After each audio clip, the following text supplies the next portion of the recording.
ప్రియమైన వాళ్ళరా, ప్రభువైన యేసుక్రీస్తు నామములో యొక్క ఉదయకాల సమయాన మీ అందరికీ నా హృదయపూర్వక వందనాలు తెలుపుకుంటున్నాను. ఈరోజంతా కూడా మీరు చేయబోయే అన్ని విషయాల్లో దేవుని హస్తం మీకు తోడైండి, మీకు జయాన్ని కలుగజేయును గాక. ప్రియులారా, యోహాను సువార్త 21వ అధ్యాయము మొదటి 7 వచనాల్లో ఒక సంగతి మనం చదువుతున్నామండి. సీమోను పేతురు మిగతా శిష్యులతో ఆయన గలిలయ తీరాన ఆయన ఉన్నప్పుడు ఆయన ఆలోచిస్తున్నాడు. ఆయన అంటున్నాడు, నేను మళ్ళీ చేపలు పట్టడానికి వెళ్తున్నాను ఆయన అంటున్నాడు. శిష్యులు కూడా చాలామంది అనేకులు అక్కడ ఉన్నారు కాబట్టి మేము కూడా వస్తాము అని చెప్పి పేతురుతో చేపలు పట్టడానికి వెళుతున్నారు. కానీ ప్రియులరా, వారు ఆ రోజు ఏ చేపలు కూడా పట్టలేదని చూస్తున్నాం. ప్రియులరా, ఇక్కడ పేతురు ఒక నాయకుడిగా ఉన్నాడు. పేతురు మంచి మార్గంలో శిష్యులను నడిపించవలసినటువంటి బాధ్యత పేతురు మీద ఉన్నది. ఇప్పుడు పేతురు గలిలయ తీరాన ఆయన ఉన్నాడు. ఎందుకు అక్కడికి వచ్చాడు? యేసయ్య చెప్పాడు, నా శిష్యులతో చెప్పు, నేను గలిలయలో వాళ్ళని దర్శిస్తాను అని చెప్పి యేసయ్య చెప్పాడు. కాబట్టి ఇప్పుడు యేసయ్య మాటకు లోబడి గలిలయ ప్రాంతానికి వచ్చారండి. గలిలయ తీరాన, సముద్ర తీరాన వారు ఉన్నారు.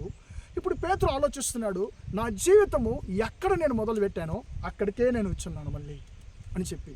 అక్కడ చుట్టూ ఆయన చూస్తున్నాడు. ఆయనకి పాతవన్నీ గుర్తొస్తున్నాయి. ఎందుకంటే లూకా సువార్త 5వ అధ్యాయంలో యేసయ్య మొట్టమొదటిగా పేతురుని ఇక్కడే కలుసుకుంటున్నాడు. అక్కడ మీరు చూసినప్పుడు ప్రియులరా, ఆయన వదిలిపెట్టినటువంటి దోణె వలలంతా కూడా అక్కడ ఉన్నాయి. అప్పుడు పాతవంతా గుర్తొస్తున్నాయి. ఇప్పుడు వెంటనే పేతురు అంటున్నాడు, నేను చేపలు పట్టడానికి వెళ్తున్నాను అంటున్నాడు. ప్రియులరా, ఎందుకు పేతురుని అడిగితే ఒకవేళ ఆయన అనుంటాడు, ఎందుకయ్యా బాబు పేతురు, నీకు దేవుడు ఉన్నతమైన పిలుపునిచ్చాడు కదా, పరిచర్య పిలుపునిచ్చాడు కదా, ఇప్పుడు ఎందుకు నువ్వు మళ్ళీ చేపలు పట్టడానికి వెళ్తున్నావు అంటే పేతురు అంటాడు, అవునండి, యేసయ్య ఉన్నాడు, యేసయ్య నడిపించాడు, ఇప్పుడు యేసయ్య లేడండి. ఇప్పుడు నాకు తెలిసింది ఈ యొక్క చేపలు పట్టడం మాత్రమే, వేరే ఏ పని కూడా నాకు తెలియదు. కాబట్టి ఇక నేను ఎక్కడ ప్రారంభించానో అక్కడికే నేను తీసుకొచ్చి దేవుడు వదిలిపెట్టాడు కదా, ఇంక నాకు వేరే మార్గం లేదని చెప్పి ఆయన చేపలు పట్టడానికి వెళ్తున్నానని అంటాడండి.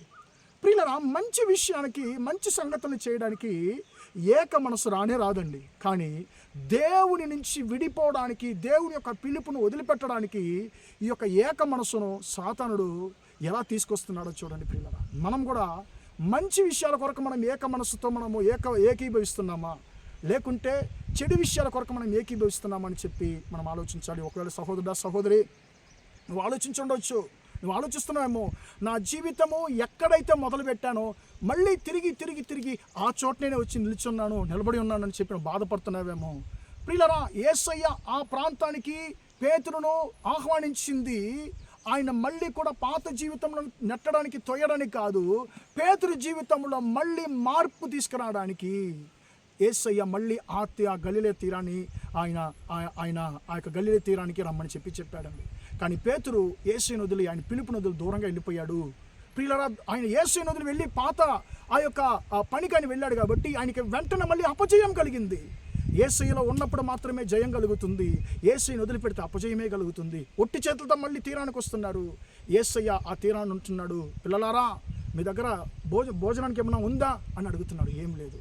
అప్పుడు మీరు కుడి పక్కన మీరు వల వేయండి, మీకు దొరుకునన్నప్పుడు యేసయ్య మాటకు లోబడి వారు వేసిన ప్రకారం వారికి ఎక్కువగా చేపలు దొరుకుతున్నాయి. ప్రియమైన దేవుని బిడ్డలారా, దీని ద్వారా యేసయ్య మనకు నేర్పించేటువంటి పాఠం ఏంటి? నువ్వు దేవుని చిత్తం ప్రకారము, దేవుని చిత్తమైనటువంటి స్థానంలో నువ్వు దేవుని కొరకు కనిపెట్టుకొని ఉన్నప్పుడు యేసయ్య నిన్ను హెచ్చించేటువంటి దేవుడు అనేటువంటి పాఠాన్ని మనం నేర్చుకుంటున్నామండి. ఒకవేళ దేవుడు మన జీవితంలో క్రియ జరిగించడము ఆలస్యమైతే మనం దేవుని కొరకు కనిపెట్టుకుని ఉన్నప్పుడు మనం ఉన్నతమైన ఆశీర్వాదాలు పొందుకోగలం. ప్రార్థన చేద్దామా? ప్రేమగల మా తండ్రి, దయగల దేవ, ఇంతవరకు తండ్రి మీ మాటలు విన్న మీ బిడ్డలను దీవించండి, ఆశీర్వదించండి తండ్రి. యేసయ్య, ఈ రోజులో తండ్రి మేము పేతురు వలె తండ్రి నిన్ను వదిలిపోవడానికి మేము ఏకీభవిస్తున్నామా, లేకుంటే నీలో నిలకడగా ఉండడానికి, నిన్ను కనిపెట్టుకుని ఉండడానికి ఏకీభవిస్తున్నామా అనేటువంటిది ఆలోచించి తండ్రి నీ కొరకు కనిపెట్టుకుని ఉండడానికి కృప దయచేయండి. ఈ రోజంతా కూడా తండ్రి మా సహోదరులు చేసే అన్ని విషయాల్లో మీ హస్తం తోడుని జయాన్ని కలుగజేయమని యేసు నామములో ప్రార్థిస్తున్నాను తండ్రి. ఆమేన్, ఆమేన్. ప్రియులారా, దేవుడు మిమ్మల్ని దీవించి ఆశీర్వదించును గాక. ఆమేన్.